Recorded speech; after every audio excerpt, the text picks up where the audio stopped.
Hello, everybody. Good morning, and welcome. Welcome to the ADA compliance webinar. We're going to find out today if your drinking fountains meet ADA compliance. Hopefully, share some information, teach you a thing or two.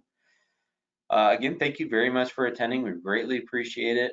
Our goal today is explaining how the Americans with Disabilities Act and its requirements affect your designs, your installations, public accommodation, and in regards specifically to drinking fountains.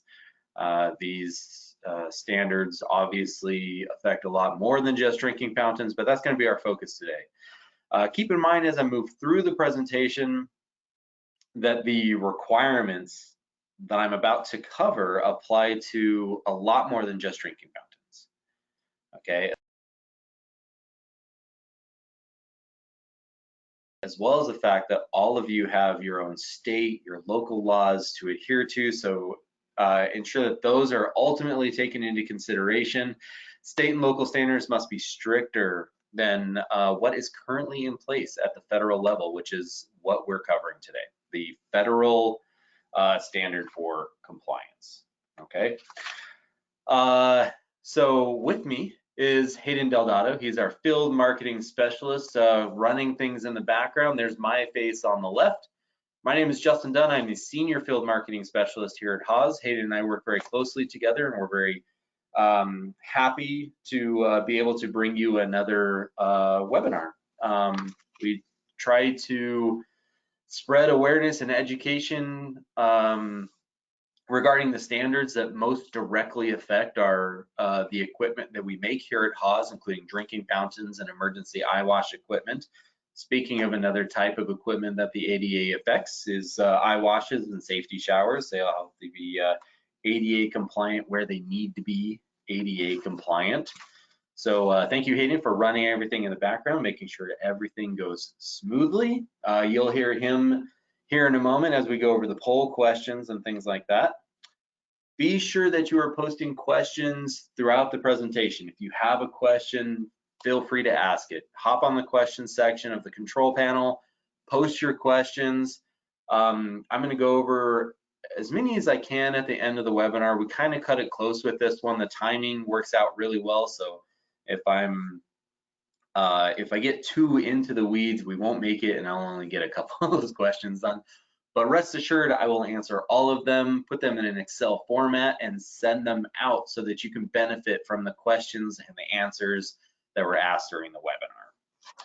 Now, a follow-up email is going to be sent out. It's about 24 to 48 hours, depends on how many questions were asked and things like that. We want to make sure that we are sending out materials that are going to be helpful and beneficial to you. So it'll take about 1 to 2 days. You'll see an email from us with the on-demand recording. So this is being recorded, the presentation slides, additional support materials, CEU instructions. We give credit through ABIH, AIA, ASPE, and can of course get you just a general attendance certificate if you need one as well. Now, jumping right into, I have 2 quick little history sections. They're only a slide each, just to give you some background on Haas and some background on the ADA coming up. So we here at Haas specifically think that we are uniquely situated to present this information to you in a way that's digestible, that's maybe hopefully a little more relatable than just looking up the standard and trying to soak it all in. Our founder, Luther Haas, there on the left, invented the world's first drinking fountain bubbler head in 1906, and he formed the Haas Sanitary Drinking Fountain Company in 1909 in Berkeley, California. Luther was working as a sanitation inspector for Berkeley when he had the thought to invent a device that would prevent users from spreading germs and disease through public hydration. And that device was that bubbler head. So you see, pre-Luther and his invention, it was commonplace to see public fountains with constant running water, which isn't super uncommon in the rest of the world today. Those still exist. but usually attached or anchored to that fountain via a chain was a cup. And you would pick up that cup, have yourself a drink, and then drop the cup, and the next person would use it. This obviously has public sanitation issues, and I don't think I need to explain why it's an issue, especially during a pandemic. But lucky for us, Luther got creative. He put his mind to the test, found a solution that has continued to benefit public health across the world to this very day.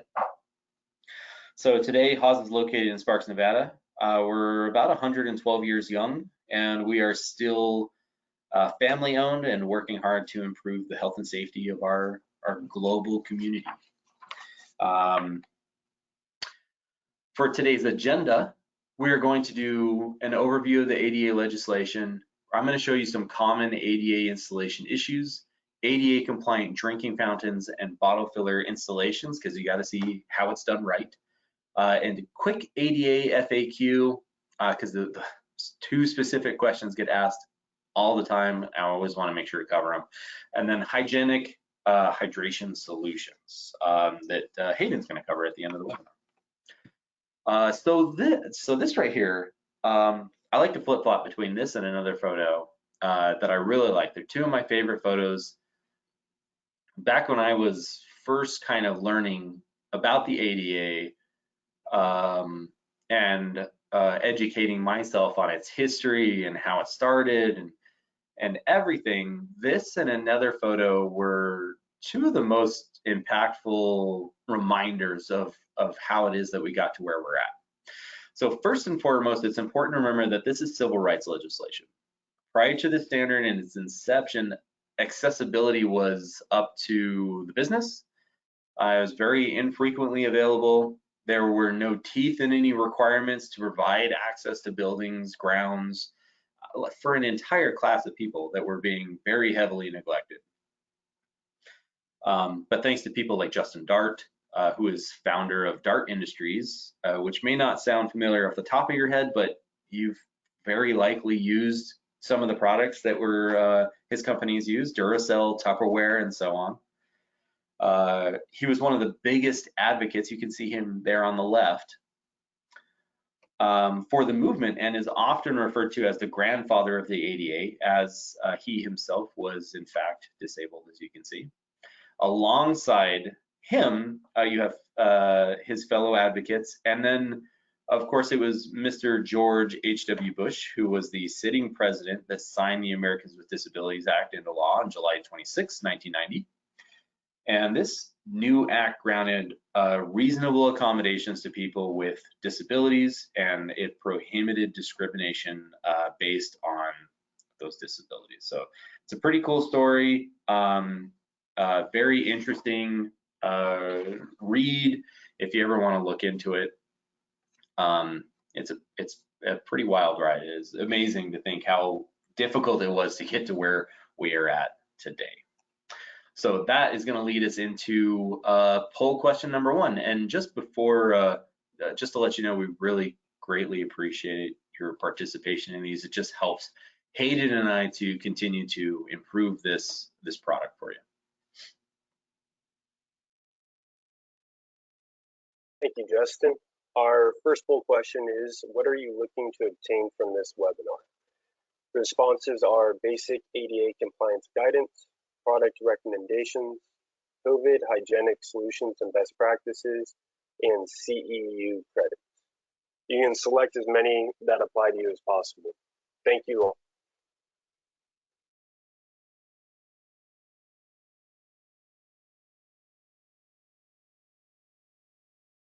Give everybody a few more seconds here. A lot of responses quick.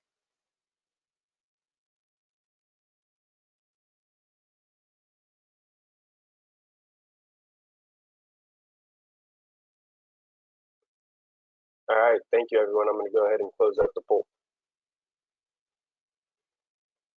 Perfect, moving on. We are on to, oops, I skipped, there we are. Okay, so with all that said, we're just gonna get right into it. So the Americans with Disabilities Act, 28 CFR Part 36, Title 3 regarding public accommodations and commercial facilities, and its requirements are enforced by none other than the Department of Justice.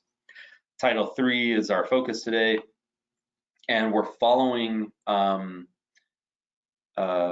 following are the key sections of the standard that particularly pertain to drinking fountains and their compliance. Also, remember that Hayden's going to send out these slides to everyone after the presentation, so you can reference them later, which we've found to be helpful. People always follow up and ask us for them. And quickly, since I always get asked, Title II covers state and local government. Title I has more to do with like anti-discrimination of disabled employees. So I want to kick off this whole thing by talking about section 36.403. This gives us a list of priorities when making alterations to provide accessibility in a facility, and you're going to notice that in this list, drinking fountains takes a pretty high priority, even over accessible parking. You know, the entrance, the route, restrooms, public telephones, fountains, as well as parking, storage, and alarms are all high priority items, basic human necessities when navigating the world. So all walks of life, all people everywhere need water. It's right at the top of the list of things we need to survive, and we need to ensure that it's accessible to everybody while we're out and about. Now, Chapter 1, Section 102 just lets us know that this document contains both adult and children's requirements based on anthropometrics, which is just measurements of the human and body and its capabilities. Children are defined as age 12 or younger in the ADA. And I've got examples later on in the presentation for both adults and children height equipment, which I hope you'll find useful. So this section explains that where there is one fountain, and this is really important, typically a high side fountain, that there must be two fountains, okay? Very important. Local building codes determine the number of drinking fountains that must be installed based on a building's occupancy. This simply states that there must be a high side fountain and a low side fountain, okay?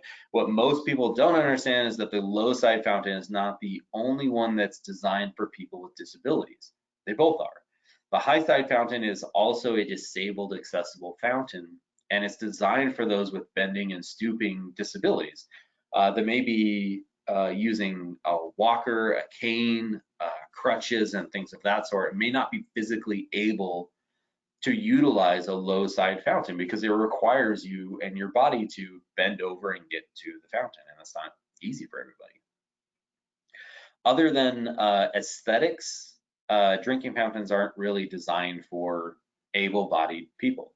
It's reasonable to assume that if you are an able-bodied person, that you can take a drink of whatever fountain that you wish to drink from.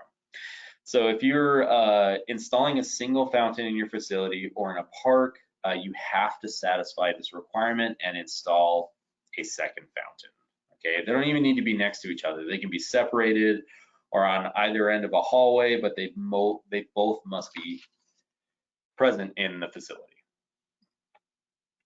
Moving on to 11.3. This is referred to as the 50-50 rule, and which is an easy way to remember it.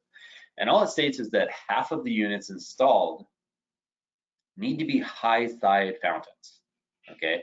And the other half need to be low side fountains. So for example, if you are installing 6 new fountains in a building, you couldn't do 4 high fountains and 2 low fountains. You must provide 3 high and 3 low, even distribution. The exception to this rule is where the number of fountains yields a fraction in which you get to choose. So in another example, given the previous requirement, we'll assume that you have met the minimum number of drinking fountains for your property, and you decided to add an additional drinking fountain to that number, which gives you a total of 7 fountains. The 7th can either be high or low. It's entirely up to you. So long as you have 3 high, 3 low to meet the 50-50 rule, or again, if you have that fraction, you get to decide what to do with that last fountain. It can be high, it can be low, and it's whatever it is that your facility needs. Now, in chapter 3, we start getting into dimensional and mechanical elements. And that's a very popular term in this presentation, an element. An element is and can be any of the devices that we're granting access to. This could be a drinking fountain, fire extinguisher, phone, baby changing table, etc., and so on. There's many devices out there, obviously, but many of the measurements we're about to go over apply to every single one of these elements and not just drinking fountains. As I mentioned earlier, this covers and applies to a lot more than that. This is just a section of the overall ADA, but our focus on drinking fountains. This is probably the most important measurement to remember, arguably, and it's very frequently this section that's being violated in tear-outs and reinstalls, redesigns, and things like that. So 305.3, 305.5 detail clear ground space to accommodate the wheelchair underneath the fountain. This allows an approach that's unobstructed to the fountain. So you have to provide a 30-inch by 48-inch space of clearance underneath that element. Now, this space is just larger than your typical adult-sized wheelchair. So giving the user clear space for the wheelchair and for their hands to maneuver into that space is very high priority. And again, one of the reasons so many end up failing is because they get crammed into a tight space. You can't maneuver correctly, and it just takes one educated person that knows what that space is to get the ball moving on a tear out and reinstall. Now, this is a great example. This clearly demonstrates clear ground space in front of the element. In this case, we have a telephone and a fire extinguisher. 305.5 just explains that the positioning of this clear ground space, allowing for either a forward approach like the one you see on the left or a parallel approach as you see on the right. So either or, forward or parallel. Some local codes dictate a very specific approach or a preferred approach, which is typically a forward approach. For children's height, usually parallel approach, but I'll go over that here in a little bit. Now keep in mind the 30 by 48 inches moving forward. It's again, very frequently the cause for poor installations, compliance issues. Remember also that these are minimum requirements. The more space you can provide, the better, period. Now, when the element is in the alcove, like in the examples above, which is the most popular option right now, alcoves are really ideal for these walkways, high traffic areas. You have a semi-private area to pull into, it's out of the path of travel, etc. So wheelchair users are going to need additional space to maneuver, like in these alcoves. And if an alcove, and the clear floor space changes based on the depth of that alcove, based on the type of approach. So in the first example there, if an alcove is in place, our 30 by 48 inches becomes 36 by 48 inches when the depth of that alcove exceeds 24 inches. In the second, basically the same thing happens for parallel approach. When the depth of the alcove exceeds 15 inches, then our clear floor space must be 30 to 60 inches. Now currently, only a few states require an alcove, two of which would be like California and Texas. However, I'm sure there are a lot more, and even more likely to follow suit with these types of designs. Alcoves just make sense as far as, again, removing them from the path of a travel, making a semi-private area for easy accessibility, and etc. So long as they're obviously designed correctly and in line with the measurements you see on the screen. Extending up from our clear ground space. So think about that 30 by 48 inches. Extending up from that are our toe and knee clearance. Okay, it's not just enough that we have space on the ground for the wheelchair, we have to have space underneath the unit for our body to fit. So try to think of this clear area that you see here as a three-dimensional space.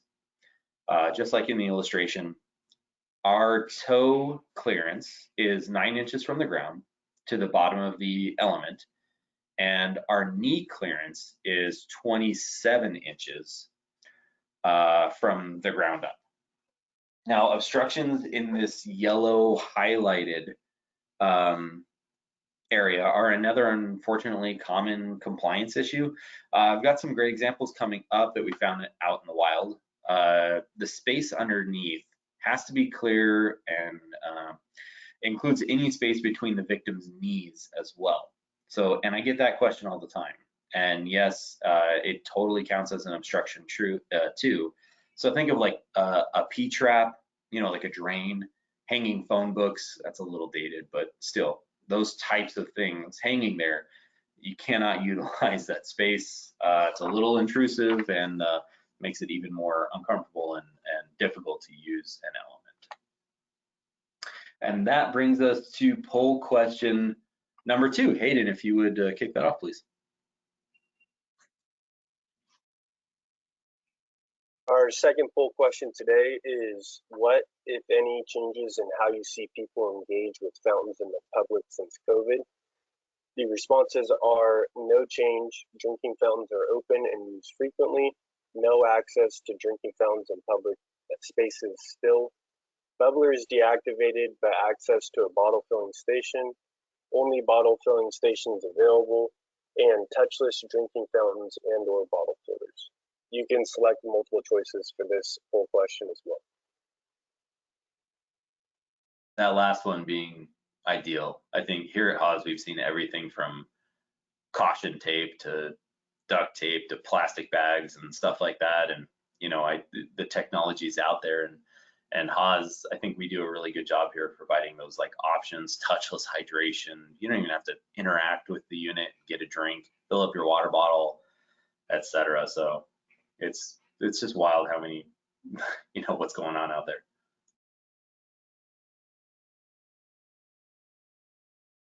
All right, it looks like we got a good amount of responses that came in. I'm going to go ahead and close up the poll question. Cool, thank you, Hayden. And moving on. So 307, very important. This pertains to protruding objects, and it is primarily in place to protect another type of protected class that we haven't really touched on yet, and that class is the vision impaired. So elements may only protrude into a walkway so much and need to be located at certain heights, whether they're in an alcove or not. So, and this is to prevent anyone from running into those elements in a walkway. Objects with their leading edge, which is the lowest point on the front of an element that's protruding from the wall. Above 27 inches may only protrude a maximum of 4 inches into a path of travel, period. But so long as the leading edge of the element is at or under 27 inches, then it's considered to be detectable by what's called a detection cane. And that's according to the Department of Justice. And I'll give you some examples.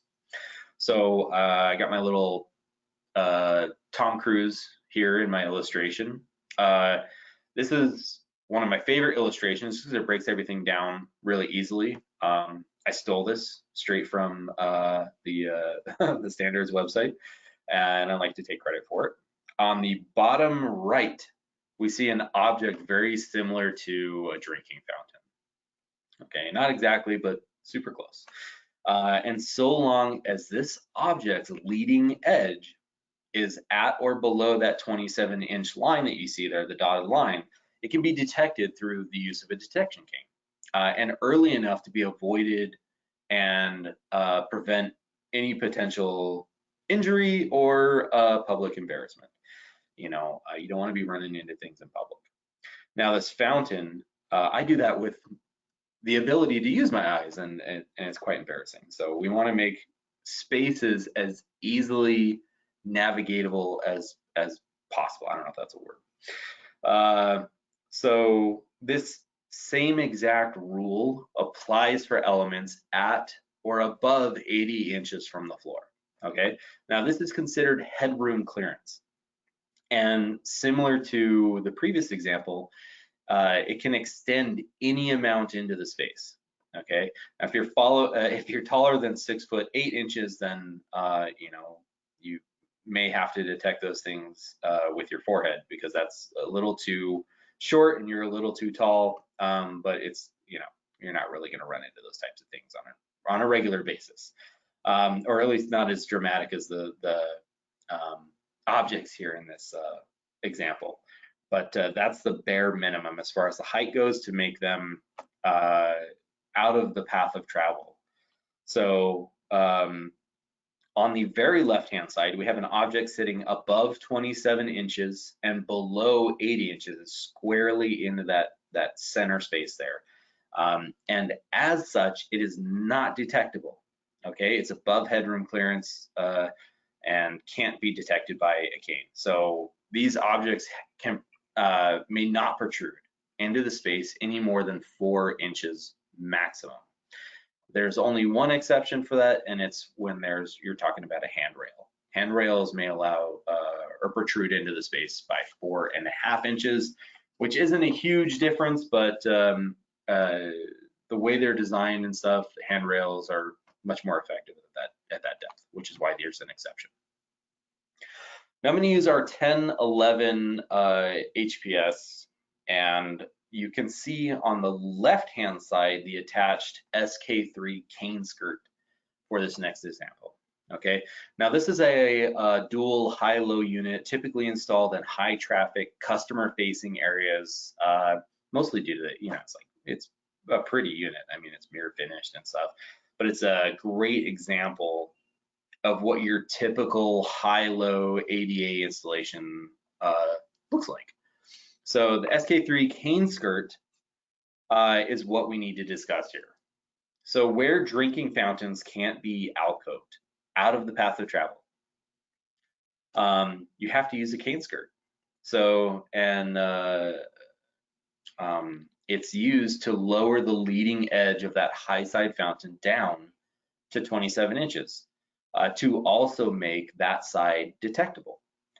So when using a detection cane, if unassisted, you're generally following what's referred to as a shoreline, or a outermost edge of a space. Since the visually impaired may need to detect something on either side of the room, they may be traveling in either direction. And without the cane skirt in place, there may be incidents where people will bump into the high side fountain, and they'll have to, they'll have a difficult time finding or detecting it. So, which is why we use the cane skirt. Lowers that edge, makes it detectable, easy to find, and you're not going to bump into it. Now, many states still don't fully utilize alcoves, and until they do, cane skirts are the answer, and they are very commonly missing on drinking fountains. They're unfortunately an afterthought, and they should be much more important in my opinion, but they're commonly missing from fountains. Section 308 covers reach ranges, right? So we have to be able to reach the additional accessories that are added onto drinking fountains. So another important requirement when requiring something like a bottle filler, and when one is installed, or when things like baby changing stations are installed, you have to reach the handle, pull it down, etc. So this slide is, it's pretty straightforward. If your reach is unobstructed, like the photo on the left, then you have a 48-inch max, 15-inch minimum. Any buttons, handles, sensors, etc., must be located within this range. But as soon as we introduce an obstruction, our reach ranges are diminished, obviously. When an object shorter than 20 inches is in place, we keep our 48-inch high reach range, but our lower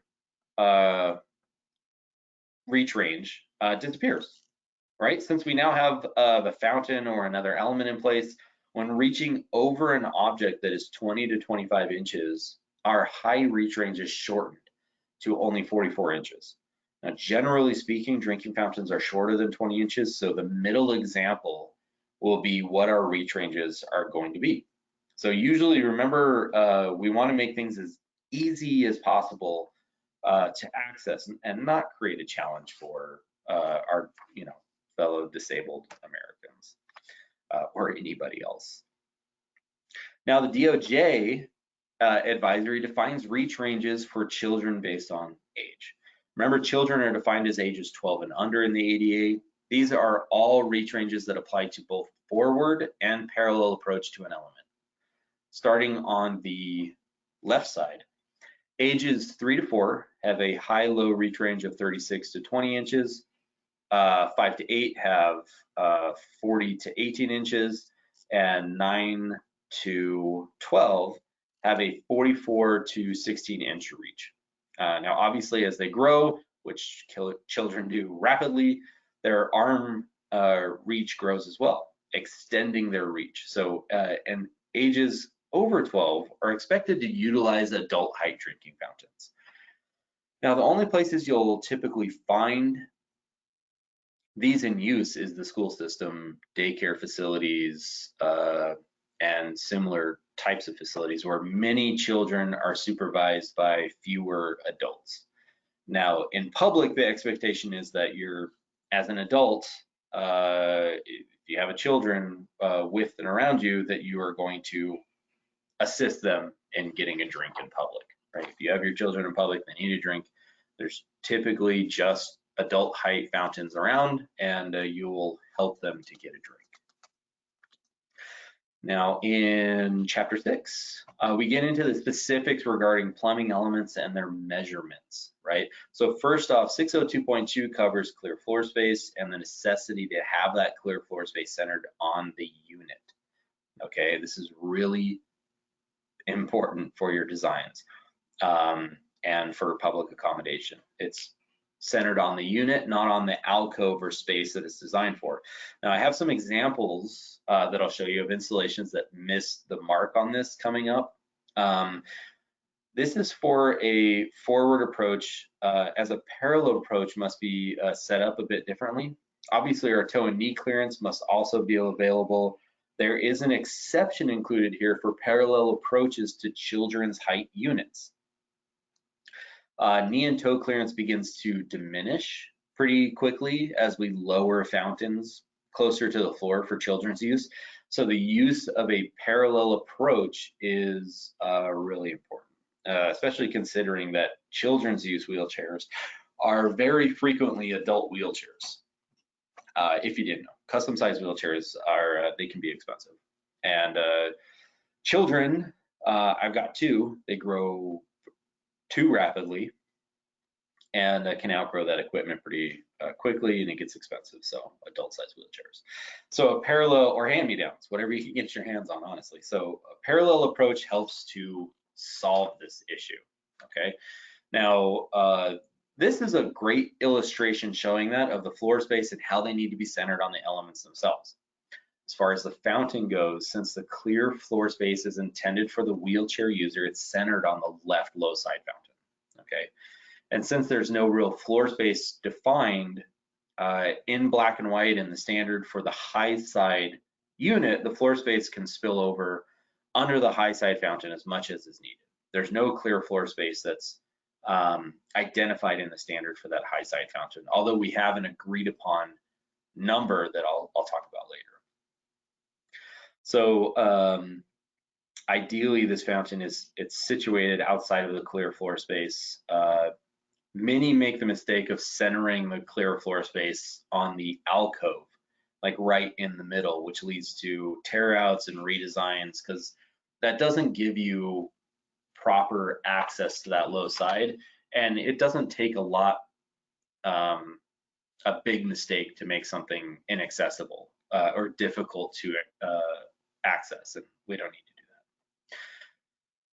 that. Okay, this one's a little complicated. So This is demonstrating clear floor space. Here you can see we have a total width of 48 inches in this alcove. That's wall to wall. And it's not deeper than 24 inches, so we don't need to expand our 30-inch clear floor space.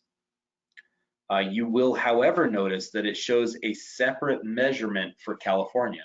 And in typical and consistent fashion, California strayed from the standards and mandated an additional 2 inches of floor space, bumping up the width of our floor space to 32 inches, which is good. I mean, the more space, the better. So, so long as the state requirements, again, they go above and beyond the federal standards, they can supersede those standards. So to center the fountain in the alcove correctly, which is not mandatory, by the way, but is typically done so that it's aesthetically pleasing, right? It looks nice, it looks centered, it looks good. We would need 48 inches total for the width of the alcove in California, more, obviously, for the alcove, 46 inches for anywhere else, right? 48 for California, 46 for anywhere else. If the alcove was deeper than 24 inches, remember that we would need a total of 36 inches of ground clearance centered on the low side fountain.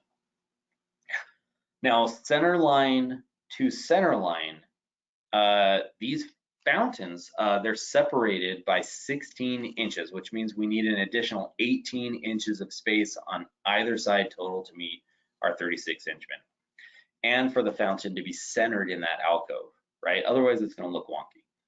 Now, since there are no obstructions under the high side fountain, our primary concern is that wall right there. Now, remember, if it's at all intruding into our floor space, the alcove would need to be redesigned, the fountain would need to be moved or shoved over so that the high side fountain is closer to the alcove wall, giving us the clear floor space we need for that low side fountain. And now your design's all, you know, twisted up. You got the fountain's not centered, it looks off, but it's functional and it's compliant. Now the fountain might be a little off center again, but we should remember that the high side is also for those with disabilities, okay? And they may need the assistance of walkers, crutches, canes, and so on. And we need to leave room for that type of equipment. And I'll cover the floor space for the high side here in a minute. I have a slide that demonstrates that floor space, but it's not required. It's just recommended. And that's poll question number 3. Hayden, if you would.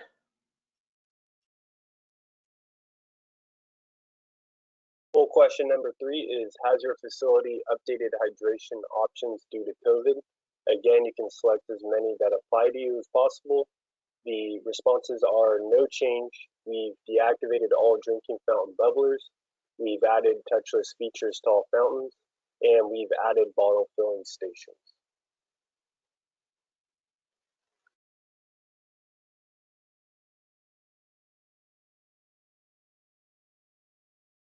Again, I want to thank everyone for the participation. These are very helpful in helping us to gain a better understanding of what everybody's going through right now and what we should be looking at.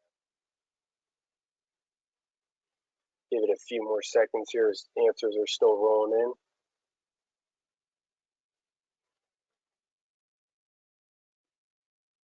All right, thank you, everyone.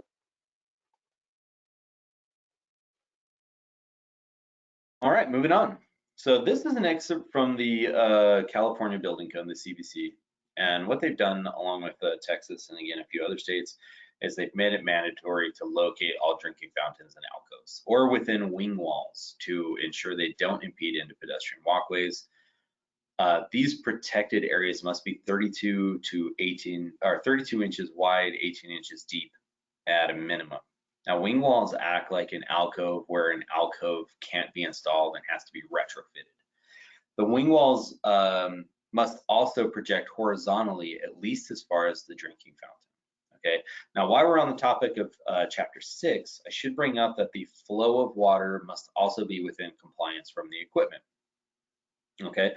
The height of the stream of water must be at least 4 inches tall to allow for a bottle or a glass to be filled at the unit. So, and for those who may be incapable of leaning over to take a drink, it has to be tall enough so that you can fill one of those devices, okay? We make that pretty easy here since our fountains, actually you can see the hole right on the middle in the button there. If you take a small flathead screwdriver, you put it in there and turn, you can manually adjust the height of the stream from the front of the unit, which is pretty unique to Haas drinking fountains and their maintenance.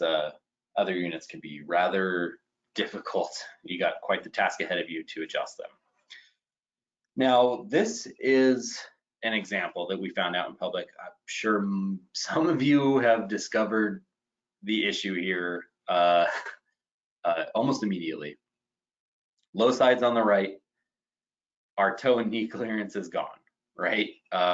We have what I'm told is a gas line coming out of the wall and into the ground, into the concrete there. You cannot approach this with a wheelchair. It's not possible. Now, what they could have done is swap these fountains and it would have been perfectly compliant, right? So long as the space between the gas line and that other, maybe a drain coming out of the wall on the left is within, there's 30 to 40, or 30 by 48 inch clear floor space there. They could have just swapped them and we'd be totally compliant. Like that gas line can sit under the high side, it's not a big deal. So just to give you a quick example of one of the ones we found out in the public.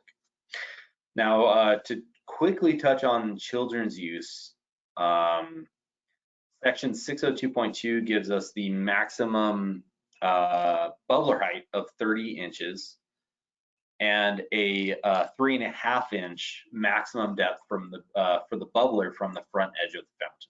Okay, most fountains meet this, very straightforward, simple. This also allows us to forego our previously mentioned knee and toe clearance, since we can lower the fountain where the users are intended to be children. So there will need to be a parallel approach and that space for that available though.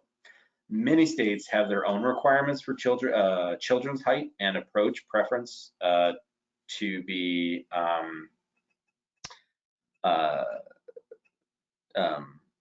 sure to reference those local requirements before pulling a, Justin said so type thing. So check those local requirements. They sometimes have caveats in there. They prefer one approach over another, etc. So with that said, let's move on to a few more examples now that everyone is good and confused.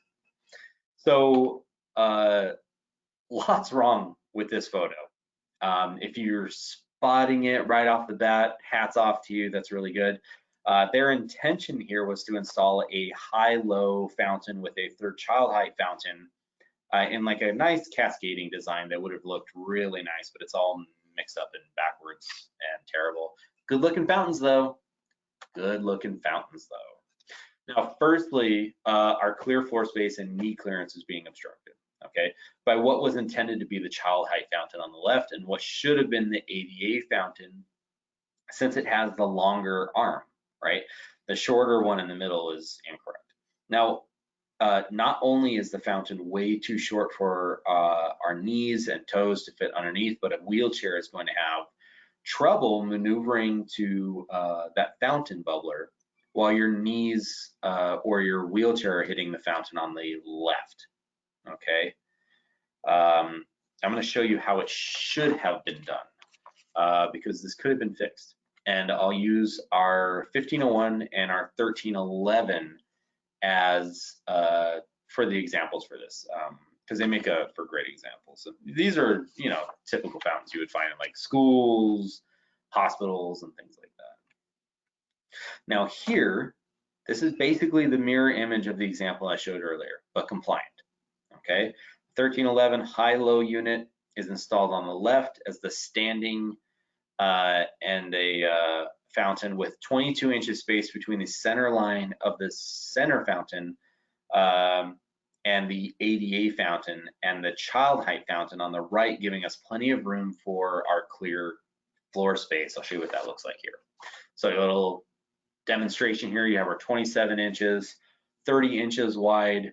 It fits perfectly under the high side fountain. The child height fountain is far enough away, 15 inches from the center line, 16 if it was California, but and we had 32 inches, but plenty of space for approach to that center fountain. That's how it's done right there. This is just a quick outdoor example. Now on screen, this is our 3300 FR, it's a freeze resistant. You can tell by the little the button on there that it's freeze resistant. And somebody installed this way too close to that wall.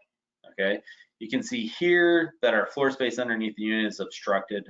One might be able to pull off a hybrid parallel / forward approach to get a drink, but again, we just don't need to have people improvise to get a drink of water, right? This needs to be moved away from the wall.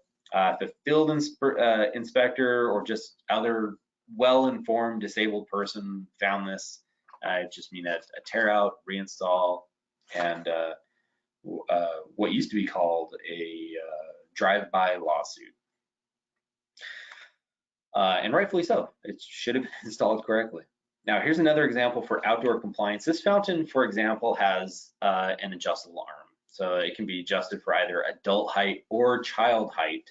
So you can see the plate just under that arm, and it can be flipped basically. And you can use it for high or low. And I'm gonna use this as our example here. Now, each of the following examples are compliant examples. And above 3150, if a 3150 or any other outdoor fountain is installed against a wall, a building, railing structure, whatever it is, the center line of that wheelchair accessible fountain needs to be a minimum of 15 inches away from the wall to give us our 30 inches of clear ground space, right? And we'll of course need the 48 inches out from the base of the fountain to allow for ease of access, okay? Now, hopefully it doesn't surprise anybody. It doesn't take much to make something difficult to utilize from a wheelchair if you've ever used one. And I'm not just talking about popping a wheelie in a wheelchair once in your life. It's, you know, if you've ever really been confined to one for any period of time, it does make life a bit more difficult. And public access can really be a nightmare sometimes. And you can see the other thing I want to point out here is that 30 inches by 30 inches of space in front of the high side fountain. That's that agreed upon space I mentioned earlier that just helps to accommodate, you know, your typical walker size and things like that for the high side fountain. It's again just a general number we throw around, 30 by 30, based on your average walker size and things like that. It's not required, but it is highly suggested to leave that space there. Now, common practice in parks is to pour a pad of concrete specifically for the fountain to help remove that fountain from the pedestrian walkway. And it gives users a firm surface to stand on, or the wheelchair users a firm surface for the wheels to avoid difficulty that, like, you know, dirt or grass would provide. In this example, you can clearly see the path of travel on the left side, which will provide easy access to the low side. Now, if the orientation of the fountain were any different in this exact layout, access to the fountain would be very difficult and, you know, much more difficult from a wheelchair's perspective. Even if you flipped it, you know, if that green grass area was the expected approach, you're going to have a difficult time getting up to the fountain. Different example, but this time with wing walls or guardrails in place rather than the grass and wall example. So all requirements remain the same for this approach, still favoring a forward approach since it's the easiest. Unfortunately, again, many installations prioritize the high side fountain, and I like to think unintentionally, maybe they just don't know, but it makes the low side difficult to access, obviously. So remember, the guardrails need to extend at least far enough out past the fountains. This is all in an effort to make the unit more easily detectable, obviously. Oh, just a nice lineup here. I just like this slide. Shows you a lot of the examples here. This is just a short example of some of the models that Haws offers to try to accomplish these correct installations. So there's a solution for everything and every situation. Just remember that the design of the fountain is going to typically be very important for your installation area, the traffic in the area, and not to mention the type of facility or area that you are making accessible. Also, yeah, that's a dog fountain, and it's my favorite thing ever. For those who may not be aware, 2010 ADA standards for accessible design was derived from an ANSI standard, A117.1-2009.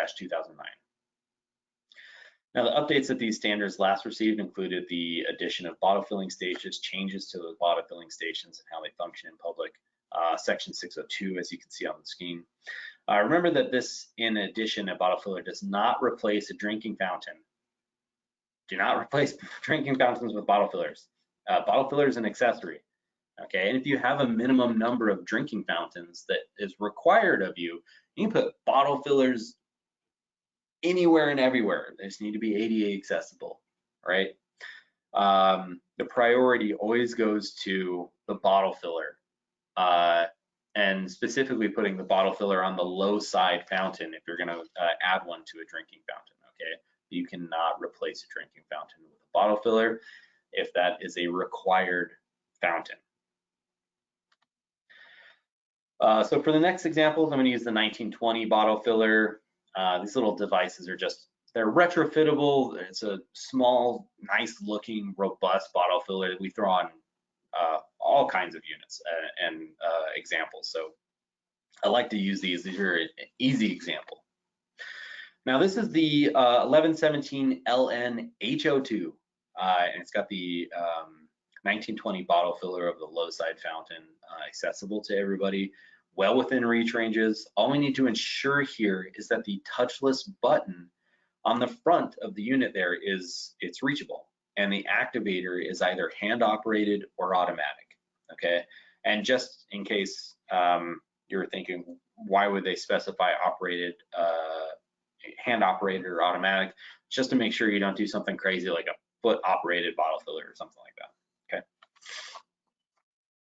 Now, in accordance with 308.2.2, the bottle filler is located at 46 inches, which is below the required 48 inches we covered earlier. Remember, this is just a maximum height.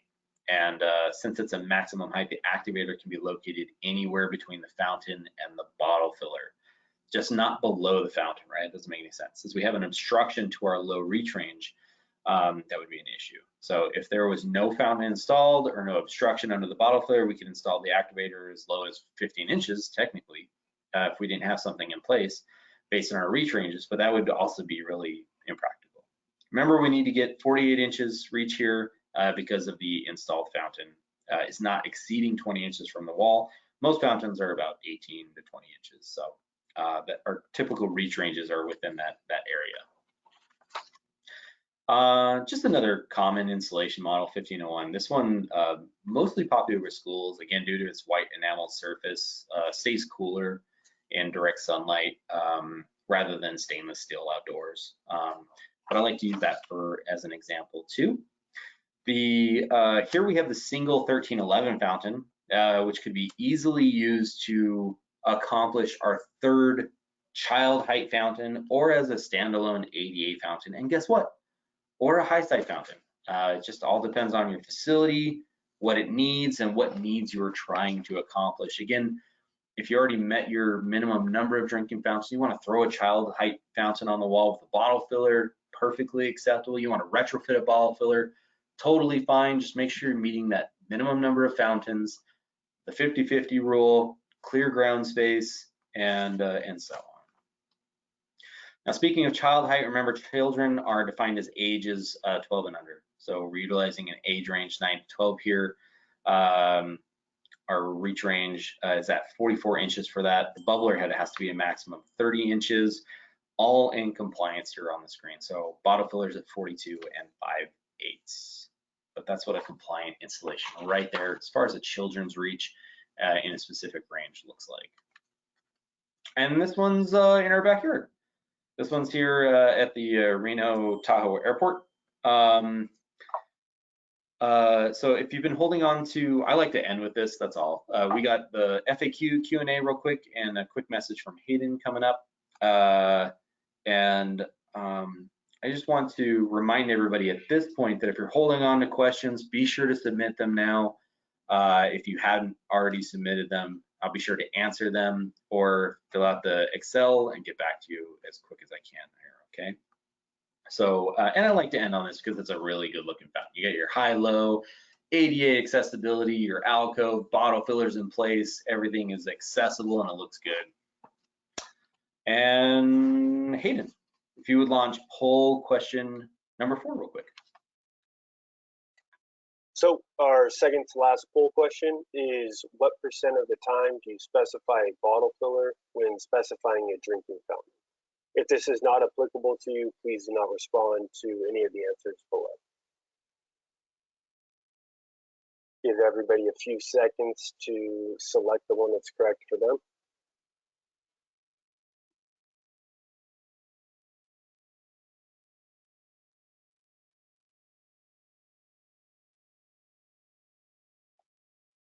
Give it a few more seconds before I go ahead and close it up.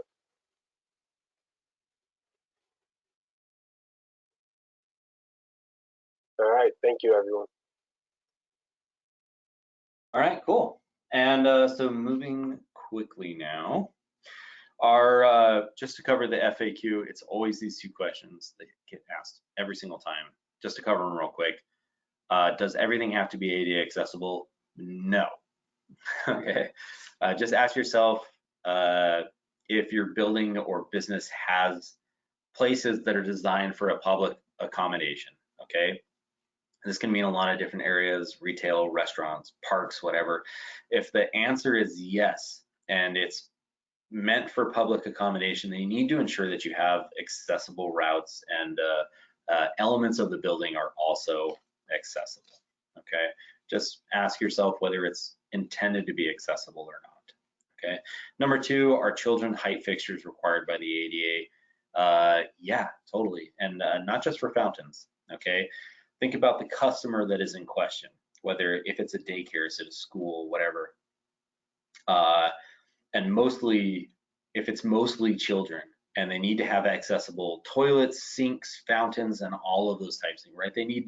There's a lot of them and fewer supervisors, you need accessible equipment. So these requirements aren't always the easiest to follow in the ADA, but they are required, and future iterations of the standard will probably maybe hopefully provide better information than the current standard does and how it does it. But yes, they are required generally where assistance from an adult is not available. Okay. Hopefully that's clear enough. I know that was a little fast, but that's an important one. Now, a couple of the questions that were submitted before we get to Hayden's piece. Number 1, isn't there a grandfather clause in the ADA for pre-existing equipment? Okay, so no. Failure to meet the requirements of the ADA constitutes a denial of access, which is a violation of the disabled person's rights. Having said that, I'm pretty sure you're referring to the safe harbor provision. If you made modifications to comply with the 1991 standards and they were compliant at the time, before March 2012, you didn't have to make changes. But if you modified these past March 2012, then those modifications needed to be in compliance with the 2010 standards. No, if you have a new fixture, you're updating a fixture, it all has to be in compliance. There's no grandfather clause. Number 2, what else?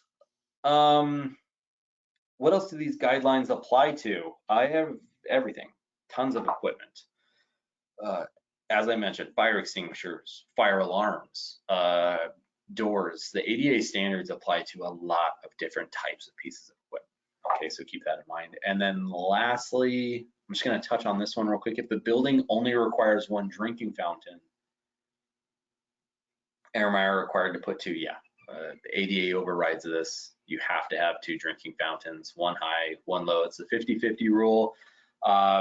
One would be, you know, fine, but only if the, you know, the area was not accessible in any way, shape, or form.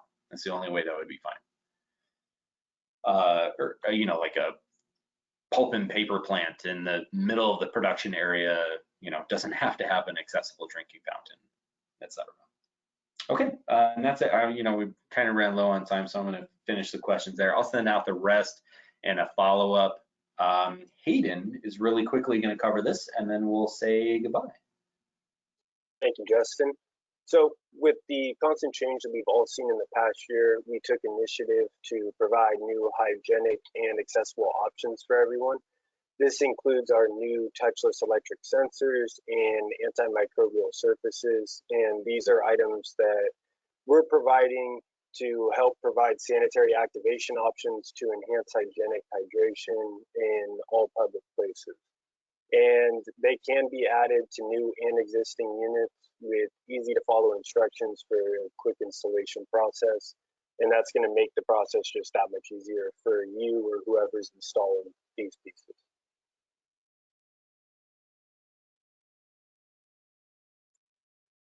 Justin, if you could go ahead and move to the next slide. Sorry, I was clicking frantically. So on the left here, you'll see two of our new units. These are electric water cooler collection. These units have bubblers with antimicrobial bubbler heads. There's also a stainless steel option for these.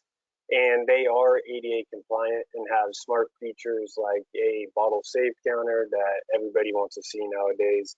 It has forward-thinking energy efficiency, the ability to track filter life, the ability to calibrate the touchless sensor, and a purge feature to prevent any growth in the water lines such as Legionella.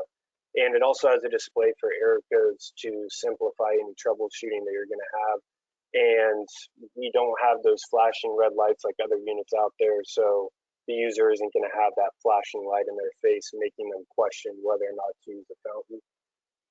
These units are also easy to install and retrofit other manufacturers' equipment as well as Haas equipment, with plenty of room inside the units and the ability to provide adjustability to fit over previously plumbed units and powered units. It also has a self-leveling bracket and an installation template. In the middle, you'll see our newer standalone bottle fillers. These are ideal for all types of high traffic areas with options for both indoor and outdoor use, and they are ADA compliant as well. These are constructed of durable stainless steel materials to resist stains and corrosion while also proving to be vandal resistant. And then on the right, you'll see our hands-free sensors and antimicrobial copper push buttons. These are available for new units and for existing units as retrofit kits. And the copper is broadly recognized for its antimicrobial properties among many industries, and our copper push buttons will offer a simple process to immediately provide added protection to Haas units. The hands-free sensors will convert most Haas standard push button units to have touchless hand-free operation with a simple front motion in front of that sensor. And these sanitary activation options enhance hygienic hydration in public places and are also quick and easy to install.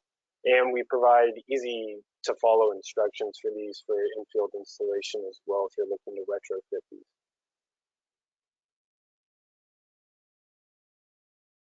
With that, we'll move on to poll question number 5, our final poll question. The final poll question is, would you be interested in learning more about the Haas touchless hydration products? Hoping to have a lot of responses say, yes, please have someone contact me on this, but that's just my personal opinion.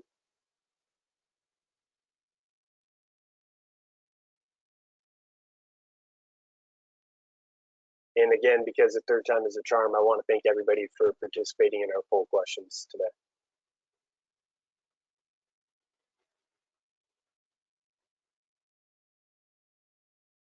All right, I'm going to go ahead and close this one up. Thank you, everyone. That's it, guys. That's the webinar. Thank you. Thank you for attending.